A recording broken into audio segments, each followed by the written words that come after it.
with us on the deep dive because, well, you want to get to the good stuff, the stuff that can actually make a difference. No fluff. We're diving deep today into Ikigai. That's Ikigai, the Japanese secret to a long and happy life. Think of it like a cheat sheet to living better and longer and happier without having to wade through, a whole ton of pages.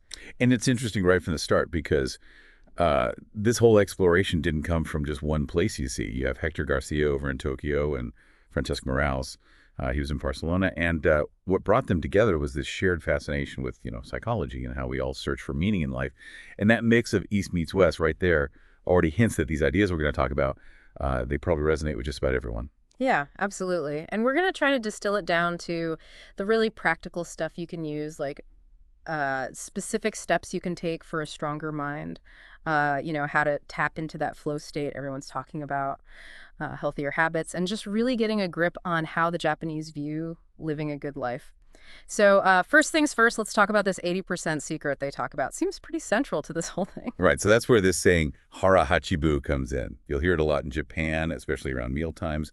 It basically translates to fill your belly to 80%. So this isn't just some, trendy diet thing. What's the story behind it? Why is it so important? Oh, no, this is way deeper than that. It's ancient wisdom, really.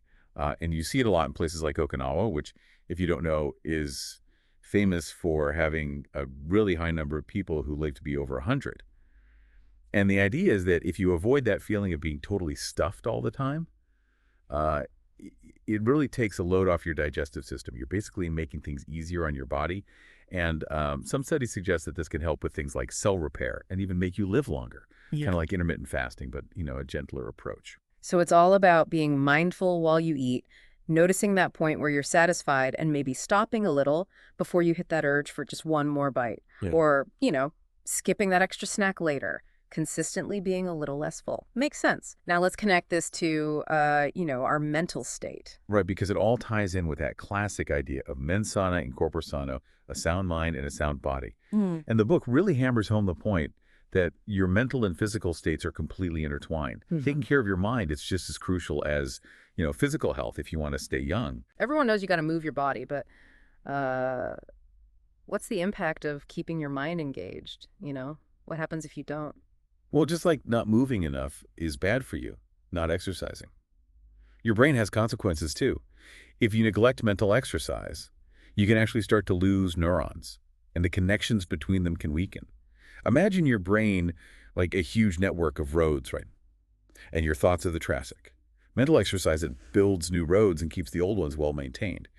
But when those connections get weak, well, your ability to react to the world around you, it starts to decline. So it's like if you do the same mental routines every day, your brain gets kind of complacent and, well, maybe a little lazy. Yeah, that's a good way to put it. The brain gets super efficient when it settles into habits, Yeah. which is good in some ways. But there's an Israeli neuroscientist, Shlomo Brezhnitz, and he makes a strong argument that you got to keep challenging your brain with new information to create new neural pathways, and that revitalizes the whole organ. Even just stepping outside your mental comfort zone a little bit, it can make a huge difference. The book also mentions that training your mind isn't just about preventing decline. It can actually boost your mood and self-image too, right? Oh, yeah, totally. Yeah. It talks about this in Maximum Brain Power, too. At first, learning something new can feel tough, right? But as you practice and get better, it gets easier. And that process of mastering something, it does wonders for your mood. You get more confident. And that can change how you see yourself and what you think you're capable of. And it doesn't mean you got to be, hitting the books all the time. Just interacting with people can be good too, right? Exactly. Playing games that make you think, having stimulating conversations, all that stuff gives your brain new input. And it can also help fight those feelings of isolation that can lead to depression. And it's good to remember, some changes in your neurons can start as early as your 20s. Yeah. But staying intellectually active, being curious, having that desire to learn can really slow that process down. So yeah, dealing with new situations, learning every day, playing brain games, and socializing those are all powerful ways to keep your mind young. So stay curious, learn, connect with others. Solid advice. Okay, let's shift gears a little bit and talk about stress. How does Ikigai approach this whole, modern stress epidemic? So the book explains that stress, it's a basic natural response to any kind of threat. It triggers hormones like cortisol and adrenaline, which are actually Really helpful in short bursts for survival, like back in the day when our ancestors were dealing with immediate dangers. But the thing is, these days, with our always-on digital world and all the pressure to compete constantly, it's like we're in a state of near constant alertness. So it's like our brain thinks we're facing a saber-toothed tiger every time our phone buzzes with a notification. Kind of, yeah. Our brains can interpret those pings and alerts as potential demands or even threats. And while that acute stress in the past was really important for survival, yeah, it kept us alive in those short bursts, the kind of chronic low-level stress that's so common these days can be really damaging over time. Think of it like this. Stress hormones are like your body's alarm system. Short bursts are helpful, but if the alarm keeps going off because of all these modern stressors, it wears you down. So what's the antidote to this constant stress? What does the book recommend? Mindfulness. It's all about training yourself to be more aware in the present moment. You observe your thoughts and feelings without judgment, which can really help stop those mental loops that spiral into anxiety. And how do you actually go about cultivating mindfulness? Well, there are a bunch of different techniques like meditation, breathing exercises, yoga, even just simple body scan exercises.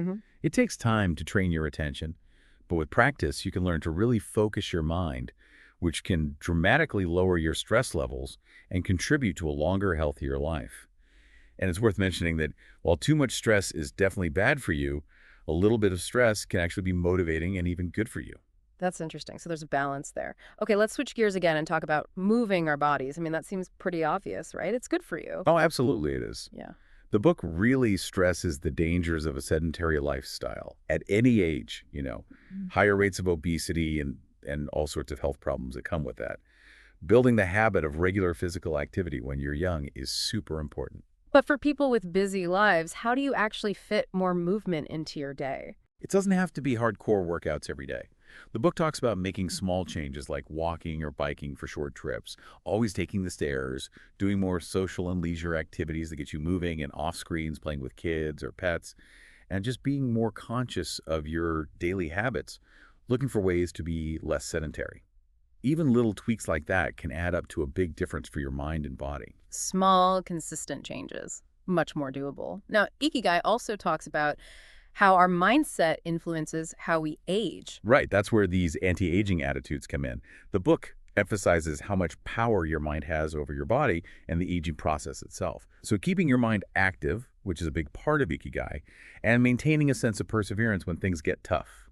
Those are key. There was this interesting study at Yeshiva University. They found that people who lived the longest often had a positive outlook on life, and they were very in tune with their emotions. So it's not just about what happens to you, it's how you react to it. And that ties in with the work of Viktor Frankl, right? Exactly. Viktor Frankl, he was a psychiatrist and a Holocaust survivor. He believed that our well-being is really tied to this tension between what we've achieved and what we still want to achieve. You need those meaningful challenges to strive for. And he felt like a lot of people in modern societies are kind of in an existential crisis because they're doing what's expected of them, not what they truly want to do.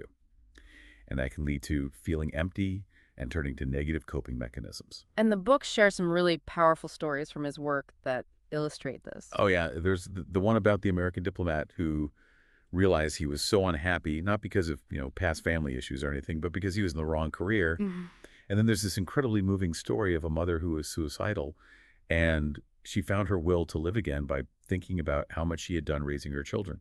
And there's another one about a doctor who was grieving his wife, and he found some peace in knowing that he had outlived her and spared her the pain of living without him. It's all about that fundamental human need for meaning and purpose. Yeah, those are really powerful stories. Let's talk about Morita therapy now. It seems like a very different approach than a lot of Western therapies. You're right. A lot of Western therapy focuses on trying to control or change your emotions directly. But Morita therapy, which was developed in Japan, it takes a completely different approach. It's all about accepting your feelings exactly as they are, not trying to suppress them or anything. The idea is that your feelings will naturally shift as a result of what you do, not the other way around. So the therapy is designed to help you create new, more positive emotions through your actions, through behaving in a purposeful way. So instead of analyzing why you feel a certain way, you focus on what you do despite those feelings. Precisely. Here are the basic principles. Accept your feelings. Don't fight them. Just acknowledge they're there. Focus on doing what needs to be done, regardless of how you feel. And through that consistent action, you'll start to discover your purpose in life. And then as you progress, you slowly return to a fuller social life, all while maintaining the practices you've learned. A good way to think about it is that your emotions are like the weather. You can observe them, but you can't really control them. And the book also talks about Nikon meditation, which is a kind of self-reflection where you look at your relationships with others through three specific questions. So accept your emotions and focus on taking purposeful action. Interesting.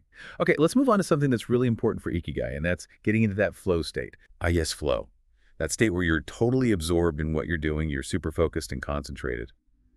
The book argues that experiencing flow regularly, it leads to a six-step Mahali called optimal experiences. Mm. And it's a huge part of living a fulfilling life, of finding your Ikigai. And it's a different kind of satisfaction than just, immediate pleasure. It's deeper, more lasting, more about engagement and accomplishment. It's that feeling of getting so lost in what you're doing that you completely lose track of time, right? Yeah, exactly. And the Six-Up Mahali's research, which the book talks about, shows that this flow state is pretty much the same across all ages and cultures and activities. It doesn't matter if you're a musician in New York or a craftsman in Okinawa, that feeling of being totally absorbed in something challenging but manageable without distractions, it's universal. So your mind just feels clear and focused. So how can we make this happen more often? How can we cultivate more of these flow states in our lives? Well, a researcher named Owen Schaefer, he identified 7 conditions that are usually present when someone is in a flow state. 1, knowing exactly what to do. 2, knowing exactly how to do it. 3, getting immediate feedback on how you're doing. 4, knowing where you're going if the activity has a direction. 5, seeing the challenge as significant but within your capabilities. 6, feeling like you have the skills to meet that challenge. And 7, being totally free from distractions.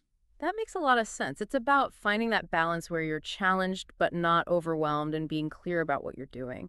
And the book has some practical tips for getting into that flow state too, right? It does. A big one is to choose a task that's challenging enough to keep you engaged, but not so hard that you get anxious. You got to find that sweet spot between boredom and anxiety. Having a clear, well-defined goal is also important, like a compass to guide you. But you don't want to get too fixated on the outcome while you're actually doing the activity. Just concentrate on the task at hand, focus on one thing at a time, and manage your environment to minimize interruptions. The book is really big on how bad multitasking is for getting into that flow state. Breaking down big projects into smaller, more manageable steps can probably help with that too, right? Giving you a clearer sense of progress and making it easier to focus. Oh, absolutely.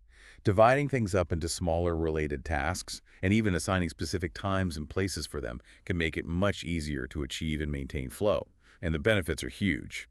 A super focused mind, a deep sense of presence in the moment, freedom from worries and anxieties, increased productivity, and a feeling of control. And on the flip side, the downsides of constant distraction are pretty significant. The book also talks about how flow is woven into Japanese culture with this idea of takumis, right? Yeah, the takumis are master artisans, and they really embody that dedication and focus the total absorption in their work that defines flow. Think of someone who spends their entire life perfecting a single craft. And the book also points out that engineers, inventors, even otakus, those people with a really intense passion for a particular hobby or interest, they often get this deep importance of flowing with their ikigai. And then there's the Japanese concept of ganbaru, which basically means to persevere with effort. And that's also closely tied to this idea of sustained focus. I loved that story about the makeup brush maker in Kumano. That level of dedication to what seems like a simple craft is amazing. Right. This is a beautiful example of how deep mastery can go and the incredible concentration it takes. And, even Steve Jobs was apparently super inspired by the dedication and pursuit of what he called sophisticated simplicity that he saw in Japanese artisans. And there's that documentary, Jiro Dreams of Sushi, another great example of a takumi, this time in the culinary world. It really shows that relentless pursuit of perfection and how much it involves that flow state. And that level of dedication often comes with this feeling of being almost spiritually connected to the object you're creating, which ties into Shinto beliefs about spirits existing in nature and objects. And it's not all about these grand artistic pursuits either, right? The book talks about microflow too, finding moments of enjoyment and engagement even in everyday tasks. Yeah, exactly. Like that example of the super enthusiastic elevator operator in the Tokyo supermarket. Just by finding little ways to engage with and even enjoy those routine tasks, you can really boost your overall well-being throughout the day. And practices like meditation and even having little personal rituals can help cultivate more flow in your life. The book basically says that a big part of happiness comes from spending more time in these flow states, no matter how small. It encourages you to think about what activities get you into that focused state. It's about finding that sense of engagement and purpose in whatever you're doing. So the book also looks at people who've lived exceptionally long and fulfilling lives, even if they haven't set any world records right. Right. The book calls them Ikigai artists sometimes. These are people who keep doing what they love and stay active way past the traditional retirement age, like Hokusai, that famous Japanese artist. Even in his late 80s, he felt like his best work was still ahead of him. And there's that great quote by T.H. White about how learning never ends. It's always valuable. The book talks about people like Edward O. Wilson, the biologist, Ellsworth Kelly, the painter Frank Gehry, the architect. They all kept learning, creating, and contributing well into their later years. It shows you that this idea that we decline sharply as we age, it's often just a limiting belief, not reality. And then there's Okinawa, that place with so many centenarians. What can we learn from how they live? Ogimi in Okinawa is a really interesting case study. They have these incredibly strong social structures, like moai, these informal support groups that provide emotional and practical help, and they're really tight-knit. And they have a lot of community involvement, often through volunteer work. They put a huge emphasis on having an active social life, and they have these vibrant community centers. Even their tradition of celebrating birthdays enthusiastically, even for the very old, it speaks to a culture that's positive and life-affirming. And they have this concept of mabui, which is kind of like your life essence or spirit. And of course, when researchers have talked to people in Okinawa about their secrets to longevity, some common themes come up: staying active, eating a diverse diet with lots of vegetables, being optimistic, and no surprise, here practicing hara hachibu. The strong social connections, a sense of purpose through staying engaged, mindful, healthy habits, those all seem to be key. And the book lays out some general principles for living a long and happy life too, right? It does. It boils it down to some key pieces of advice, like staying physically active, not retiring in the traditional sense, but continuing to do what you love, taking things at a sustainable pace, practicing hara-hachi-bu, nurturing those close friendships, staying in good shape, smiling more, reconnecting with nature, being grateful, and living in the moment. And it touches on those Power 9 principles from the Blue Zone's research too, which includes moderate alcohol consumption with friends and food. And it stresses how important it is to move your body gently throughout the day, not just in intense bursts. Exactly. When you sit for long periods, your metabolism can really slow down. Even taking short breaks to move around can make a big difference in the long run. And the book also talks about Eastern disciplines like yoga, qigong, and tai chi as great ways to balance your body and mind through gentle, mindful movement. It describes things like the sun salutation in yoga, the flowing but powerful movements of qigong, and the energy balancing principles of shiatsu massage. As we wrap up here, I want to touch on the concepts of resilience and this Japanese idea of wabi-sabi that the book talks about. How do those contribute to a long and happy life? So resilience here is about being able to deal with those inevitable setbacks in life and keep pursuing what matters to you. It's also about cultivating a mindset that helps you focus on what's truly important, not getting caught up in trivial things, and being able to manage negative emotions so they don't overwhelm you. And the book talks about emotional resilience through the lens of Buddhism and Stoicism, emphasizing the importance of learning to control negative emotions and not getting too attached to fleeting pleasures. The Stoic practice of negative visualization is a really interesting technique. It is. It's about intentionally imagining potential negative outcomes, not to dwell on them, but to help you appreciate what you have and to be mentally prepared if you were to lose those things. It's like a way of reflecting on possible difficulties without letting them consume you. Another key Stoic principle is to focus your energy on what you can actually control, like your own thoughts and actions, and to accept the things you can control. And the book also talks about meditation and Zen Buddhism as a powerful way to become more aware of your desires and negative emotions and to eventually free yourself from them. The Buddhist idea that everything is impermanent is also highlighted as a way to cultivate acceptance and to cope with loss. And then there's wabi-sabi, the whole idea of finding beauty in imperfection and impermanence. Right. Instead of chasing this unattainable ideal of perfect flawlessness, wabi-sabi encourages you to see the beauty in things that are imperfect, incomplete, and constantly changing, just like the natural world. And there's this closely related concept called ichigo ichi, which translates to one time, one meeting, and it emphasizes the idea that every moment in life is unique and it'll never happen again. So it's all about being fully present in each experience. Yeah. And that perspective is really different from the Western tendency to focus on permanence, and it aligns with that Japanese acceptance of the transient nature of things. So Ichigo Ichi reinforces the value of pursuing your Ikigai wholeheartedly in every moment, and wabi-sabi helps you see imperfection not as a flaw, but as a chance to grow in a natural part of life. The book takes it a step further than resilience, too, and talks about anti-fragility. That's a term that's becoming more and more popular. Can you give us a quick overview of what it means in this context? Sure, anti-fragility, as Nassim Nicholas Taleb explains it, is about things that actually become stronger and more robust when they're exposed to stressors or even harm. So it's not just about bouncing back, which is resilience. It's about actually benefiting from challenges. Things that are fragile or weakened by harm. Things that are resilient or robust, they can withstand harm, but they don't necessarily get stronger from it. Anti-fragile things, they actually get better when things get tough. The book uses the myth of the Hydra as an example, and it suggests some practical ways to become more anti-fragile in your own life, like creating redundancies, having multiple sources of income or diverse interests, and friends, being conservative in some areas, while taking lots of small calculated risks in others, and getting rid of the things that make you fragile, like bad habits or toxic relationships. When you have an anti-fragile mindset, you see setbacks not as failures, but as opportunities to learn and grow. So it's not just about weathering the storm, it's about coming out stronger on the other side. That's a great note to end on. Yeah, it really is. So as we wrap up our deep dive into Ikigai, we've covered a lot of ground. The wisdom of mindful eating with Harahachi Bu, the connection between a sharp mind and a healthy body, the power of managing stress through being present, the joy of finding flow in everyday life, the importance of being positive and accepting your emotions, the beauty of imperfection with wabi-sabi, the significance of living in the moment with Ichigo Ichi-e, and this idea of building anti-fragility. All these principles that come from Japanese wisdom and this idea of Ikigai, they offer a real and inspiring path towards a life that's not just longer, but richer and more fulfilling. We hope these ideas have given you some aha moments that lead to real positive changes in your life. What's really amazing is how all these ideas connect and form this whole philosophy for living well. It's not just about living longer, it's about improving the quality and meaning you find in every single day. Totally. So here's a final thought to leave you with. Think about some ordinary task you have to do today. How could you approach it with more presence, more intention? Could you even find a little bit of microflow in it? Think about how these principles we've talked about could shift your perspective, not just on that one task, but on your whole life and your well being in the long term. Until next time, keep exploring.